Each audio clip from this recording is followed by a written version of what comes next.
Kejadian 1 sampai Kejadian 4. Allah menciptakan langit dan bumi serta isinya. Pada mulanya Allah menciptakan langit dan bumi. Bumi belum berbentuk dan kosong. Gelap gulita menutupi samudra raya, dan roh Allah melayang-layang di atas permukaan air. Berfirmanlah Allah, jadilah terang, lalu terang itu jadi. Allah melihat bahwa terang itu baik, lalu dipisahkannyalah terang itu dari gelap. Dan Allah menamai terang itu siang, dan gelap itu malam. Jadilah petang, dan jadilah pagi. Itulah hari pertama. Berfirmanlah Allah, jadilah cakrawala di tengah segala air untuk memisahkan air dan air. Maka Allah menjadikan cakrawala, dan ia memisahkan air yang ada di bawah cakrawala itu dari air yang ada di atasnya, dan jadilah demikian. Lalu Allah menamai cakrawala itu langit. Jadilah petang dan jadilah pagi. Itulah hari kedua.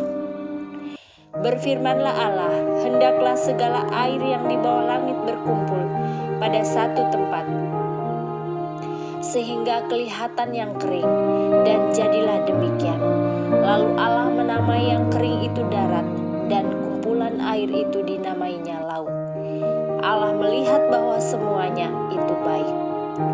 Berfirmanlah Allah, hendaklah tanah menumbuhkan tunas-tunas muda, tumbuhan-tumbuhan berbiji, segala jenis-jenis pohon buah-buahan yang menghasilkan buah yang berbiji, supaya ada tumbuh-tumbuhan di bumi. Dan jadilah demikian. Tanah itu menumbuhkan tunas-tunas muda, segala jenis tumbuhan-tumbuhan berbiji, dan segala jenis pohon-pohonan yang menghasilkan buah yang berbiji. Allah melihat bahwa semuanya itu baik. Jadilah petang dan jadilah pagi. Itulah hari ketiga. Berfirmanlah Allah, jadilah benda-benda penerang pada cakrawala untuk memisahkan siang dari malam. Biarlah benda-benda penerang itu menjadi tanda yang menunjukkan masa-masa yang tetap dan hari-hari dan tahun-tahun. Dan sebagai penerang pada cakrawala, biarlah benda-benda itu menerangi bumi. Dan jadilah demikian.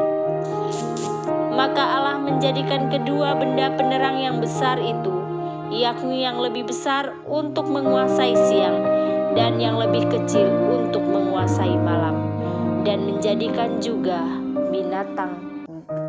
bintang-bintang. Allah menaruh semuanya itu di cakrawala untuk menerangi bumi, dan untuk menguasai siang dan malam, dan untuk memisahkan terang dari gelap. Allah melihat bahwa semuanya itu baik. Jadilah petang dan jadilah pagi. Itulah hari keempat. Berfirmanlah Allah, hendaklah dalam air berkeriapan makhluk yang hidup, dan hendaklah burung berterbangan di atas bumi, melintasi cakrawala. Maka Allah menciptakan binatang-binatang laut yang besar dan segala jenis makhluk hidup yang bergerak, yang berkeriapan dalam air, dan segala jenis burung yang bersayap. Allah melihat bahwa semuanya itu baik. Lalu Allah memberkati semuanya itu, firman-Nya, berkembang biaklah dan bertambah banyaklah, serta penuhilah air dalam laut. Dan hendaklah burung-burung di bumi bertambah banyak. Jadilah petang dan jadilah pagi. Itulah hari kelima. Berfirmanlah Allah, hendaklah bumi mengeluarkan segala jenis makhluk yang hidup, ternak dan binatang melata, dan segala jenis binatang liar. Dan jadilah demikian. Allah menjadikan segala jenis binatang liar dan segala jenis ternak dan segala jenis binatang melata di muka bumi. Allah melihat bahwa semuanya itu baik. Berfirmanlah Allah, baiklah kita menjadikan manusia menurut gambar dan rupa kita, supaya mereka berkuasa atas ikan-ikan di laut, dan burung-burung di udara, dan atas ternak, dan atas seluruh bumi, dan atas segala binatang melata yang merayap di bumi. Maka Allah menciptakan manusia itu menurut gambarnya, menurut gambar Allah diciptakannya dia. Laki-laki dan perempuan diciptakannya mereka.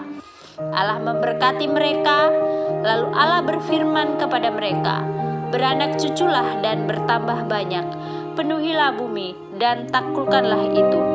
Berkuasalah atas ikan-ikan di laut dan burung-burung di udara, dan atas segala binatang yang merayap di bumi.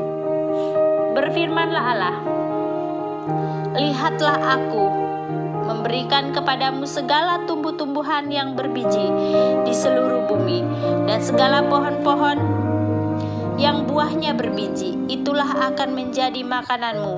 Tetapi kepada segala binatang di bumi dan segala burung di udara dan segala yang merayap di bumi yang bernyawa, kuberikan segala tumbuh-tumbuhan hijau menjadi makanannya. Dan jadilah demikian.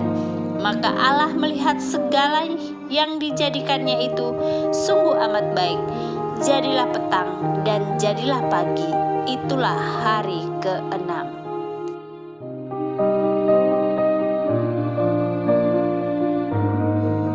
Demikianlah diselesaikan langit dan bumi dan segala isinya. Ketika Allah pada hari ke-7 telah menyelesaikan pekerjaan yang dibuatnya itu, berhentilah ia pada hari ke-7 dari segala pekerjaannya yang telah dibuatnya itu. Lalu Allah memberkati hari ke-7 itu dan menguduskannya, karena pada hari itulah ia berhenti dari segala pekerjaan penciptaan yang telah dibuatnya itu. Demikianlah riwayat langit dan bumi pada waktu diciptakan. Ketika Tuhan Allah menjadikan bumi dan langit, belum ada semak apapun di bumi, belum timbul tumbuh-tumbuhan apapun di padang, sebab Tuhan Allah belum menurunkan hujan ke bumi, dan belum ada orang untuk mengusahakan tanah itu. Tetapi ada kabut naik ke atas dari bumi dan membasahi seluruh permukaan bumi itu.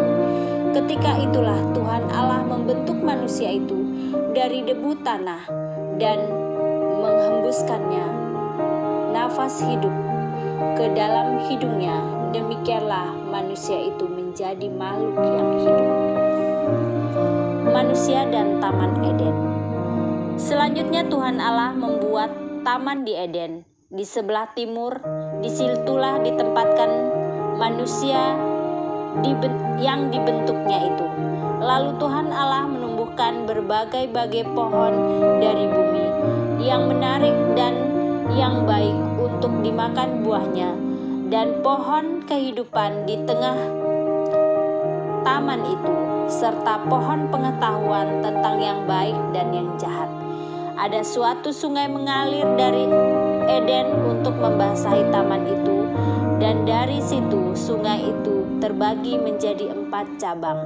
Yang pertama namanya Pison, yakni yang mengalir mengelilingi seluruh tanah Hawila, tempat emas ada, dan emas dari negeri itu baik.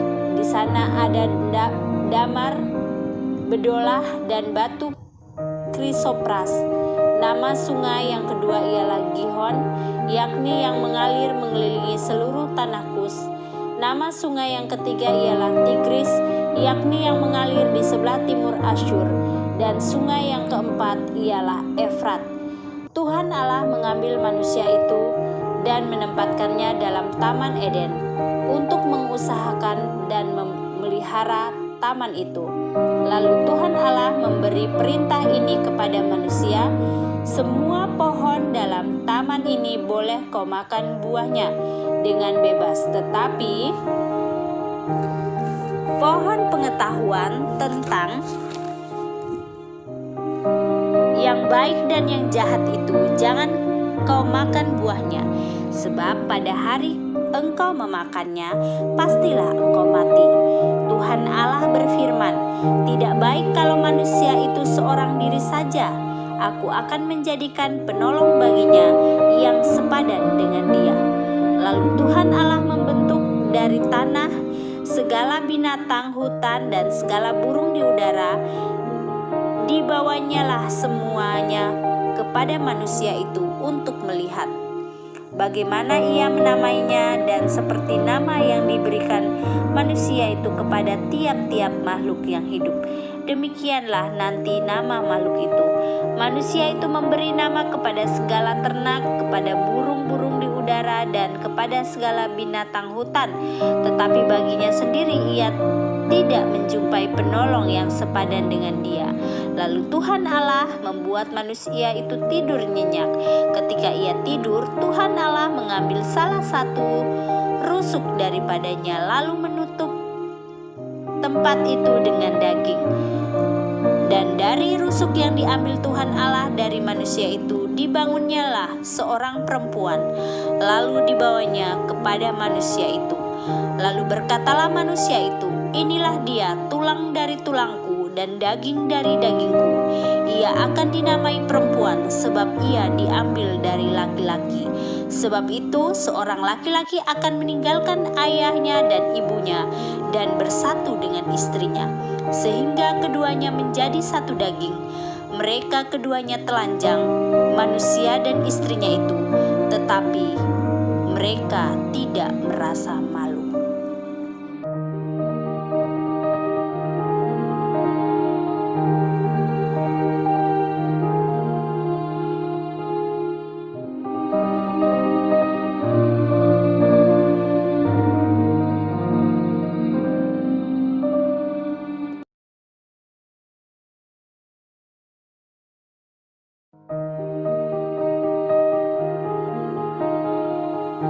Manusia jatuh ke dalam dosa. Adapun ular ialah yang paling cerdik dari segala binatang di darat yang dijadikan oleh Tuhan Allah. Ular itu berkata kepada perempuan itu, "Tentulah Allah berfirman, semua pohon dalam taman ini jangan kamu makan buahnya, bukan?" Lalu sahut perempuan itu kepada ular itu, "Buah pohon-pohonan dalam taman ini boleh kami makan, tetapi tentang buah pohon yang ada di tengah-tengah taman, Allah berfirman, jangan kamu makan ataupun raba buah itu, nanti kamu mati." Tetapi ular itu berkata kepada perempuan itu, "Sekali-sekali kamu tidak akan mati, tetapi Allah mengetahui bahwa pada waktu kamu memakannya, matamu akan terbuka, dan kamu akan menjadi seperti Allah, tahu tentang yang baik dan yang jahat." Perempuan itu melihat bahwa buah pohon itu baik untuk dimakan dan sedap kelihatannya. Lagi pula pohon itu menarik hati karena memberi pengertian. Lalu ia mengambil dari buahnya dan memakannya, dan diberikannya juga kepada suaminya yang bersama-sama dengan dia. Dan suaminya pun memakannya. Maka terbukalah mata mereka berdua dan mereka tahu bahwa mereka telanjang. Lalu mereka menyebat pohon ara dan membuat cawat. Ketika mereka mendengar bunyi langkah Tuhan Allah yang berjalan-jalan dalam taman itu pada waktu hari sejuk, bersembunyilah manusia dan istrinya itu terhadap Tuhan Allah di antara pohon-pohonan dalam taman. Tetapi Tuhan Allah memanggil manusia itu dan berfirman kepadanya, "Di manakah engkau?" Ia menjawab, "Ketika aku mendengar bahwa engkau ada dalam taman ini, aku menjadi takut karena aku telanjang. Sebab itu aku bersembunyi." Firman-Nya, "Siapakah yang memberitahukan kepadamu bahwa engkau telanjang? Apakah engkau makan dari buah pohon yang kularang engkau makan itu?" Manusia itu menjawab, "Perempuan yang kau tempatkan di sisiku, dialah yang memberi dari buah pohon itu kepadaku, maka ku makan." Kemudian berfirmanlah Tuhan Allah kepada perempuan itu, "Apakah yang telah kau perbuat ini?" Jawab perempuan itu, "Ular itu yang memperdayakan aku, maka ku makan." Lalu berfirmanlah Tuhan Allah kepada ular itu, "Karena engkau berbuat demikian, terkutuklah engkau di antara segala ternak dan di antara segala binatang hutan. Dengan perutmu lah engkau akan menjalar, dan debu tanahlah akan kau makan seumur hidupmu. Aku akan mengadakan permusuhan antara engkau dan perempuan ini, antara keturunanmu dan keturunannya. Keturunannya akan meremukkan kepalamu, dan engkau akan meremukkan tumitnya. Firman-Nya kepada perempuan itu, susah payahmu waktu mengandung akan kubuat sangat banyak. Dengan kesakitan engkau akan melahirkan anakmu, namun engkau akan birahi kepada suamimu, dan ia akan berkuasa atasmu. Lalu firman-Nya kepada manusia itu, karena engkau mendengarkan perkataan istrimu dan memakan dari buah pohon yang telah kuperintahkan kepadamu, jangan makan daripadanya, maka terkutuklah tanah karena engkau. Dengan bersusah payah engkau akan mencari rezekimu dari tanah seumur hidupmu. Semak duri dan rumput duri yang akan dihasilkannya bagimu, dan tumbuh-tumbuhan di padang akan menjadi makananmu. Dengan berpeluh engkau akan mencari makananmu, sampai engkau kembali lagi menjadi tanah. Karena dari situlah engkau diambil, sebab engkau debu, dan engkau akan kembali menjadi debu. Manusia itu memberi nama Hawa kepada istrinya, sebab dialah yang menjadi ibu semua yang hidup. Dan Tuhan Allah membuat pakaian dari kulit binatang untuk manusia dan untuk istrinya itu, lalu mengenakannya bagi mereka. Berfirmanlah Tuhan Allah, sesungguhnya manusia itu telah menjadi seperti salah satu dari kita, tahu tentang yang baik dan yang jahat. Maka sekarang jangan sampai ia mengulurkan tangannya dan mengambil pula dari buah pohon kehidupan itu dan memakannya, sehingga ia hidup untuk selama-lamanya. Lalu Tuhan Allah mengusir dia dari Taman Eden supaya ia mengusahakan tanah dari mana ia diambil. Ia menghalau manusia itu, dan di sebelah timur Taman Eden ditempatkannya lah beberapa kerub dengan pedang yang menyala-nyala dan menyambar-nyambar untuk menjaga jalan ke pohon kehidupan.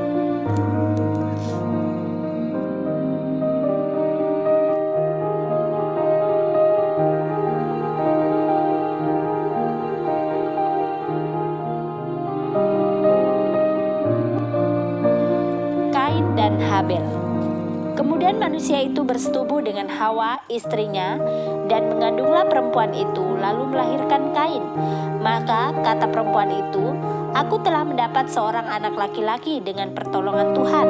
Selanjutnya dilahirkannyalah Habel, adik Kain, dan Habel menjadi gembala kambing domba, Kain menjadi petani. Setelah beberapa waktu lamanya, maka Kain mempersembahkan sebagian dari hasil tanah itu kepada Tuhan sebagai korban persembahan. Habel juga mempersembahkan korban persembahan dari anak sulung kambing dombanya, yakni lemak-lemaknya. Maka Tuhan mengindahkan Habel dan korban persembahannya, tetapi Kain dan korban persembahannya tidak diindahkannya. Lalu hati Kain menjadi sangat panas dan mukanya muram. Firman Tuhan kepada Kain, mengapa hatimu panas dan mukamu muram? Apakah mukamu tidak akan berseri jika engkau berbuat baik? Tetapi jika engkau tidak berbuat baik, dosa sudah mengintip di depan pintu. Ia sangat menggoda engkau, tetapi engkau harus berkuasa atasnya.